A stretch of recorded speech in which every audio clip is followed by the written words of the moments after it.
Hello my dear students, आज हम करेंगे वर्कशीट नंबर 129 जो कि है दिनांक 10 दिसंबर 2020 के लिए। आज की वर्कशीट का सब्जेक्ट है हिंदी, जो कि आपकी पाठ्य पुस्तक रिमझिम पर आधारित है। यह वर्कशीट है क्लास 5th के लिए। यहाँ आप अपना सेक्शन लिखेंगे, यहाँ अपना नाम और यहाँ अपने टीचर का नाम। यह वर्कशीट आपकी बुक में दिए गए पाठ वे दिन भी क्या दिन थे के बारे में है। तो पहले हम ये दी गई जानकारी को पढ़ेंगे, फिर करेंगे वर्कशीट को स्टार्ट। क्या आप जानते हैं 10 दिसंबर का दिन प्रत्येक वर्ष अंतर्राष्ट्रीय मानवाधिकार दिवस ह्यूमन राइट्स डे के रूप में मनाया जाता है। यह सभी मनुष्यों को उनके अधिकारों के प्रति जागरूक करने के उद्देश्य से मनाया जाता है।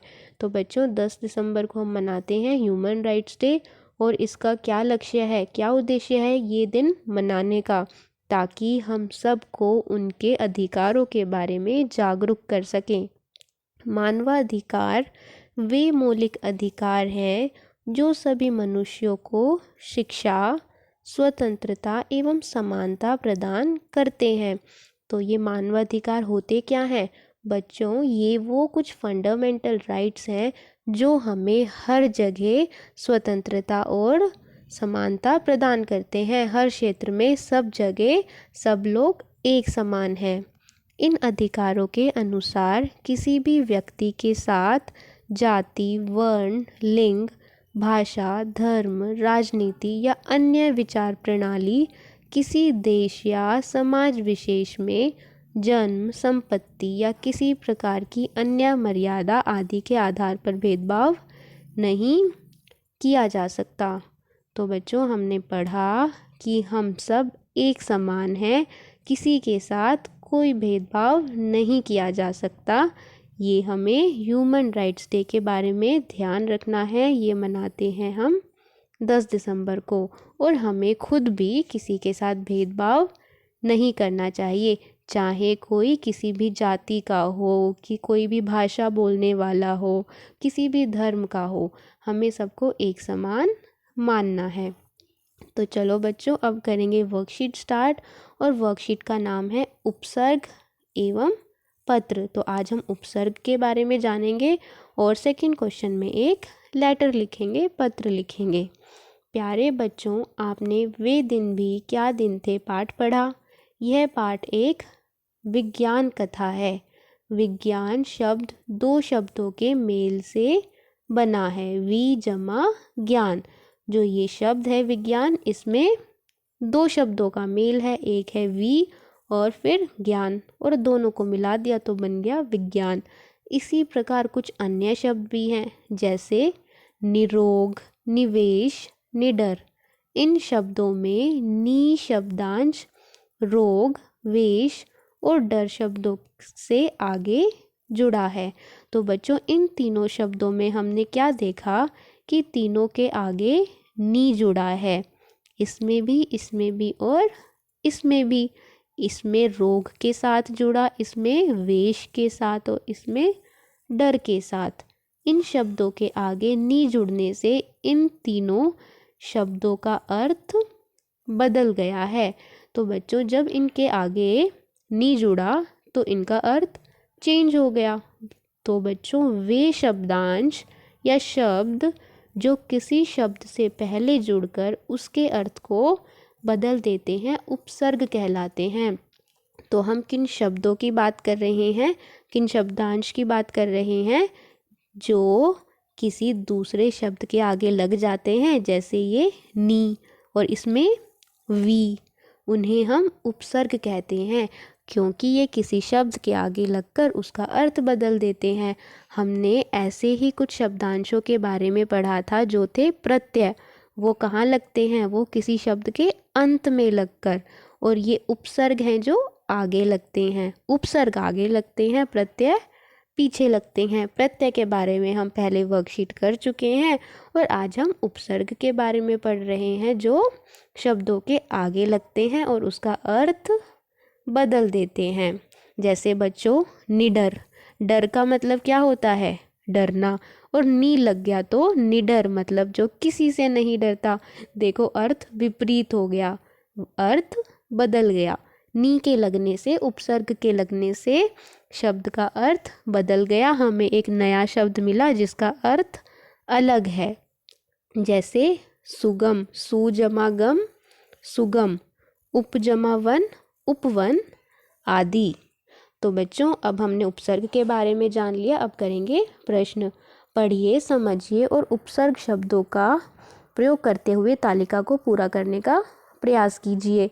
तो ये तालिका है जिसमें हम देखते हैं यहाँ है उपसर्ग और ये है मूल शब्द, और इन दोनों के मिलने से जो बना वो है नया शब्द। वी, उप, सु, नी, बे, ये सब क्या है? उपसर्ग हैं। और ये है मूल शब्द, चार, हार, मन, रोग, मतलब। और फिर जब ये जुड़े तो एक नया शब्द मिला। इसी तरह हमें नए शब्द मिले हैं। अब आपको क्या करना है, यहाँ पर आपको इनके और उदाहरण लिखने हैं। जैसे पहली लाइन में आप करेंगे वी उपसर्ग के उदाहरण। ये क्या है? वी। तो आपको ऐसे ही दो उदाहरण लिखने हैं। जैसे यहाँ लिखा है विदेश, बाकी दो दो आपको लिखने हैं। इस वाली लाइन में आप उपसर्ग के उदाहरण लिखेंगे। तो इस तरह से आप करेंगे तो हम यहाँ लिख सकते हैं विज्ञान, हमने ऊपर भी पढ़ा ये है ना। यहाँ पर विवाद। अगला उप के उदाहरण है उपदेश, उपवास और उपसर्ग। उपसर्ग के बारे में ही पढ़ रहे हैं और उपसर्ग में भी उपसर्ग है ना। नेक्स्ट सु उपसर्ग के उदाहरण सुलभ, सुपुत्र। ऐसे ही नी के निडर, निवास। निडर हमने अभी पढ़ा था। बे के बेकार, बेगुनाह, बेईमान, बेमतलब, तो यहाँ पर भी दिया गया है। तो बच्चों बहुत सारे उदाहरण हैं, आप ढूंढें, सोचें, आपको बहुत सारे उदाहरण मिलेंगे और आप वो लिखें। अब करेंगे हम नेक्स्ट क्वेश्चन, क्वेश्चन नंबर 2। तो क्वेश्चन नंबर 2 है, वे दिन भी क्या दिन थे, पाठ में कुम्मी ऑनलाइन पढ़ाई करती है। आजकल कोविड महामारी के दौरान आप भी ऑनलाइन ही पढ़ाई कर रहे हैं। सुदूर क्षेत्र में रहने वाले अपने किसी रिश्तेदार को पत्र लिखकर बताइए कि आपको ऑनलाइन पढ़ाई करते हुए कैसा लग रहा है। तो आपको एक पत्र लिखना है, अपने किसी भी रिश्तेदार को आप लिख सकते हैं और उन्हें बताएंगे कि आपकी जो ऑनलाइन पढ़ाई चल रही है उसमें आपको कैसा लगता है, आपको मज़ा आता है या आपको अच्छा नहीं लगता, तो वो सब आप लिखेंगे। तो बच्चों इस तरह से आप पत्र लिखेंगे। ये एक उदाहरण की तरह समझें, आप अपने मर्ज़ी से सोचकर पत्र लिखने की कोशिश करें।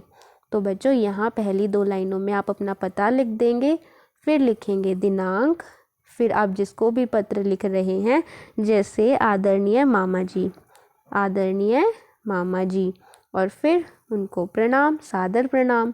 उसके बाद आप जो लिखना चाहते हैं वो यहाँ लिखेंगे। जैसे आप लिख सकते हैं, आशा है आप सभी सकुशल होंगे, यहाँ भी सब अच्छा है। मामा जी, जैसा कि आप जानते हैं कोरोना वायरस के कारण हमारे स्कूल बंद हैं और हमारी ऑनलाइन पढ़ाई होती है।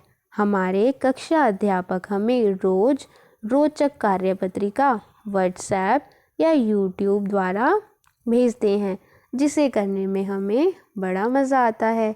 लेकिन मुझे स्कूल की और अपने दोस्तों की बहुत याद आती है। मैं स्कूल खुलने का बेसब्री यहाँ पर आप लिखेंगे से, बेसब्री से इंतज़ार कर रहा या रही हूँ। आप सबसे मिले भी बहुत समय हो गया है। आशा करता हूँ कि जल्दी से सब ठीक हो जाए और हम सब फिर से मिल सकें। और यहाँ आप लिखेंगे आपका प्रिय भांजा या भांजी, और लास्ट में आप अपना नाम लिख देंगे। तो बच्चों ये आप ऊपर लिखेंगे और फिर आप यहाँ पर अपना नाम लिख देंगे। इस तरह से आप लेटर कंप्लीट कर लेंगे। अब चलते हैं आगे, अभिभावकों के लिए सुझाव।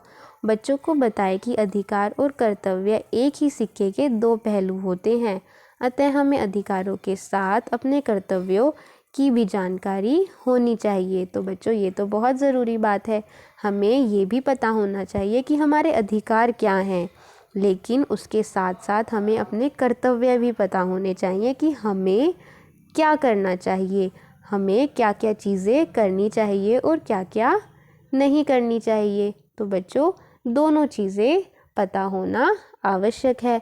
इस बारे में आप अपने माता पिता से डिस्कस करें, चर्चा करें। तो बच्चों आप अपनी वर्कशीट को कीजिए और व्हाट्सएप ग्रुप पर सेंड कीजिए। थैंक यू बच्चों, have a nice day and take care.